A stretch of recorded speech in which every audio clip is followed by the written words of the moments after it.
untuk join our program, nanti kita akan maklumkan.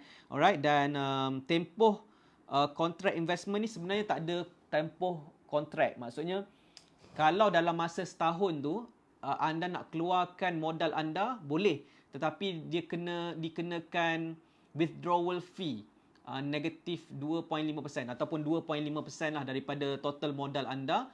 Okay, kalau anda nak keluarkan modal anda dalam masa setahun, so kena tolak lah 2.5%. Alright, dan kalau lepas setahun anda nak keluarkan modal anda, tak ada masalah. Okay, dan kalau dalam masa setahun tu, contoh modal anda RM10,000 dan anda dapat keuntungan dalam tu ada RM2,000 ekstra, so total jadi RM12,000, dan dalam masa setahun tu anda nak keluarkan duit tersebut, RM2,000 tu tak ada masalah, boleh keluarkan, tak ada charge. Okay, yang charge tu apabila anda nak keluarkan duit modal anda, okay, dalam masa setahun baru kena withdrawal charges, macam tu Okay, alright. Sanusi Abdul Halim, Tuan Nizam Malik, contohlah kalau modal 5K, boleh Tuan terangkan apa fee yang dikenakan dan berapa keuntungan bersih yang kita dapat secara amlah. Terima kasih Tuan. Okay. So katakan RM5,000 modal kita. Okay, so awal dia masuk je, dia terus tolak 3%. Kena kira berapa 3%. Berapa 3% daripada Sekejap ada calculator tak dalam iPad saya ni? Rasa tak ada calculator kot. Sekejap Tak ada calculator lah kat sini. Secara ringkasnya 3% lah. Okay, kalau kita masuk RM5,000, dia tolak 3% untuk service charge. So itu adalah memang yang terawal sekali lah. Lepas tu dalam tempoh setahun tu, kita melabur tu ada lagi annual management fee. Annual management fee 1.5%. Tapi dia akan charge setiap kuarter, kalau tak silap saya. Kalau setiap kuarter, setiap 3 bulan dia akan charge lah. Jadi dia akan ada pengiraan dia dan komputer akan kirakan untuk kita lah. Basically, okay? Okay, so secara ringkasnya macam tu lah. Kalau nak kira secara detail memang banyak lah nak kena kira. Tetapi bagi saya, kos-kos tersebut hanyalah kecil saja, 0.03%, 1.5%, kecil sahajalah. Okay? Okay, lagi ada soalan tak? Zul Arif Zulkifli, profit dia auto compound ke Tuan atau tiap tahun? Zul Arif Zulkifli, profit dia adalah auto compound. Maksudnya, bila ada keuntungan, duit tersebut akan dilaburkan lagi untuk next pelaburan lah. Okay, atau kalau kita tak keluarkan. Kalau dia stay, dia akan gunakan lagi modal tu untuk laburkan lagi lah. So, macam tu. Okay? Dan kita akan nampak growth lah dalam kita punya investment. Selagi kita melabur, kita akan nampak growth tersebut. Okay, jadi kalau kita keluarkan, okay, dia tidak compound lah. So maksudnya macam tu, okay? Alright, jelas ya? Okay, alright. So nampaknya tak ada banyak soalan malam ni. Okay, so saya harap anda semua jelas tentang pelaburan melalui private mandate ni. Okay, dia sebenarnya simple. Dalam pelaburan private mandate ni sangat simple, di mana kita hanyalah sediakan modal, kita buka account private mandate, dan kita serahkan duit pelaburan kita kepada license fund manager, dan license fund manager kita ni akan lakukan pelaburan untuk kita. So kita tak payah nak fikir apa-apa pun, tak payah nak fikir apa-apa. Kita just tengok je pelaburan kita dalam platform online yang disediakan, okay, dan kita boleh tahulah apa yang berlaku kepada modal kita.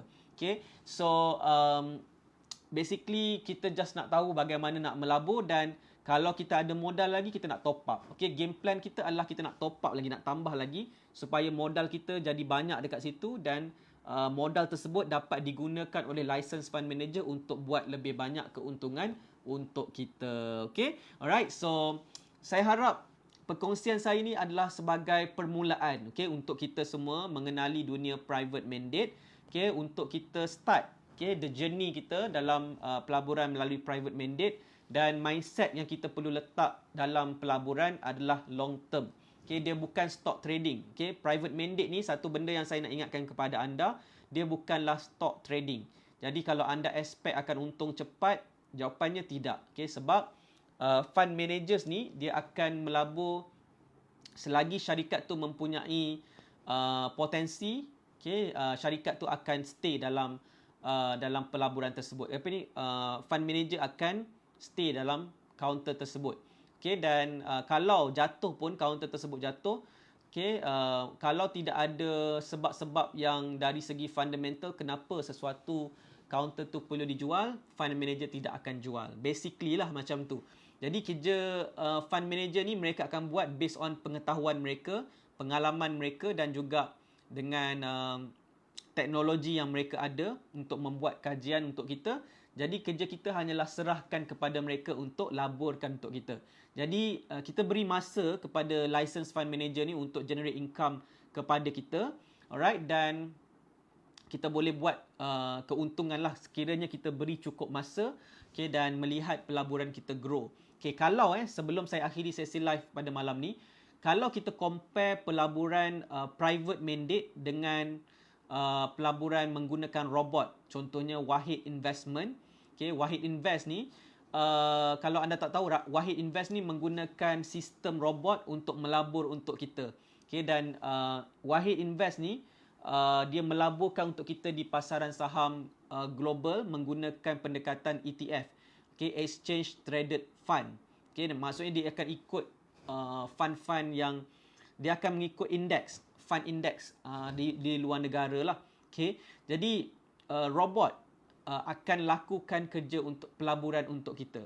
So persoalannya adalah perbezaan antara Wahid Invest dengan juga private mandate adalah Wahid Invest menggunakan robot, private mandate menggunakan manusia dan juga teknologi. Okay, sistem manusia. Manusia, license fund manager ada dan mereka gunakan teknologi untuk membantu membuat keputusan yang terbaik. Okay, jadi mana lagi bagus? Okay, melabur menggunakan robot ataupun manusia? Cuba tulis dekat ruangan komen. Soalan cepu emas. Soalan cepu emas. Okay, mana lagi bagus? Kita melabur dalam satu platform yang menggunakan robot semata-mata ataupun kita melabur menggunakan tenaga manusia? Ada manusia di belakang yang buat keputusan. Mana yang terbaik? Cuba komen. Saiful Z kata robot, tuan.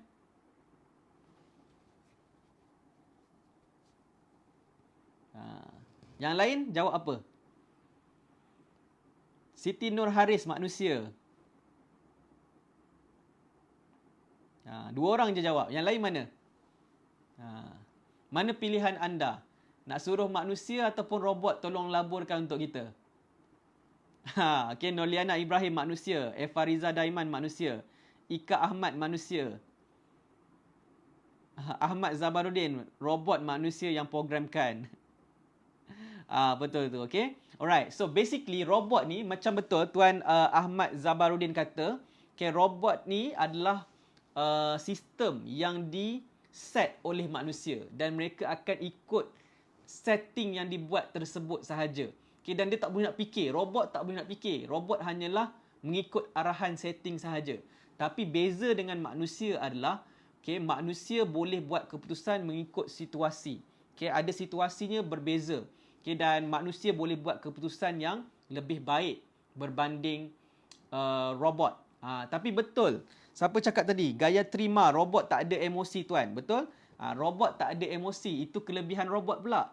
Kalau manusia ni pula, dia ada emosi. Sebab itulah, kalau kita melabur sendiri, kita akan terperangkap dengan emosi. Tapi kalau kita serahkan kepada license fund manager yang memang kerja dia melabur, okay, dan memang dia being experienced dan juga mahir dalam kerja ni, maka kita akan dapat deviate ataupun kita dapat asingkan emosi dalam pelaburan kita. Sebab kita serahkan tugas yang berat ini untuk mengawal emosi kepada license fund manager tersebut. Dan of course, license fund manager ni bukan melabur menggunakan ilmu semata-mata. Mereka juga ada sistem yang membantu mereka untuk bertindak untuk kita lah. Ada sistem teknologi yang membantu mereka bertindak dan mereka akan bertindak dengan lebih baik berbanding kita. Okay? Jadi of course, ada kelebihan dan kekurangan, okay, robot ataupun manusia yang melaburkan. Okay, tetapi kelebihan manusia adalah manusia boleh membuat keputusan yang extraordinary berbanding robot. Okay, dan robot ni pula dia tidak ada emosi dan tidak pernah rehat. Itulah bezanya. Okay. So, dua-dua pun bagus. Okay, dua-dua pun boleh. Okay, PG Mukhtar, robot boleh pilih yang syariah ke tuan? Boleh. Boleh melabur dalam pilihan yang syariah kalau dia set untuk melabur dalam pelaburan yang syariah. Okay. Nanti insyaAllah ada masa minggu depan mungkin saya akan cerita dengan anda tentang pelaburan melalui Wahid Invest pula. Okay, bagaimana caranya dan apa bezanya daripada private mandate. Okay, dan tapi kita fokus kepada private mandate terlebih dahululah. Saya nak kita fokus kepada private mandate. Okay, Wahid Invest tu nanti kita ada masa kita cakap-cakap tentang Wahid Invest. Boleh ke tak? Okay, alright. So, saya nak ucapkan terima kasih kepada anda yang bersama dengan saya dalam sesi live pada malam ni. Okay, so pastikan sekali lagi saya ingatkan kepada anda untuk mendaftar ataupun join Autopilot Investment Webinar, API Webinar yang akan diadakan pada hari Sabtu ni, lusa hari Sabtu ni, okay, 21 Ogos 2021, okay, secara Zoom webinar, okay, dan kita akan belajar lebih detail lagi bagaimana caranya untuk mula melabur melalui private mandate. Saya harap saya dapat membantu anda yang berminat untuk melabur melalui private mandate, okay, supaya daripada sekarang anda tak melabur lagi, tak pernah melabur dalam private mandate, anda follow Invest For Me, anda follow Autopilot Investment Webinar, akhirnya nanti anda dapat melabur melalui private mandate ni dengan betul, dan insyaAllah kita nak melihat anda menjana keuntungan dalam pelaburan anda. Okay, alright. Tian M, join Wahid Invest tak? Saya buat masa ni saya tak buat lagi Wahid Invest. Saya fokus kepada pelaburan saham dan juga sekarang saya nak fokuskan kepada private mandate.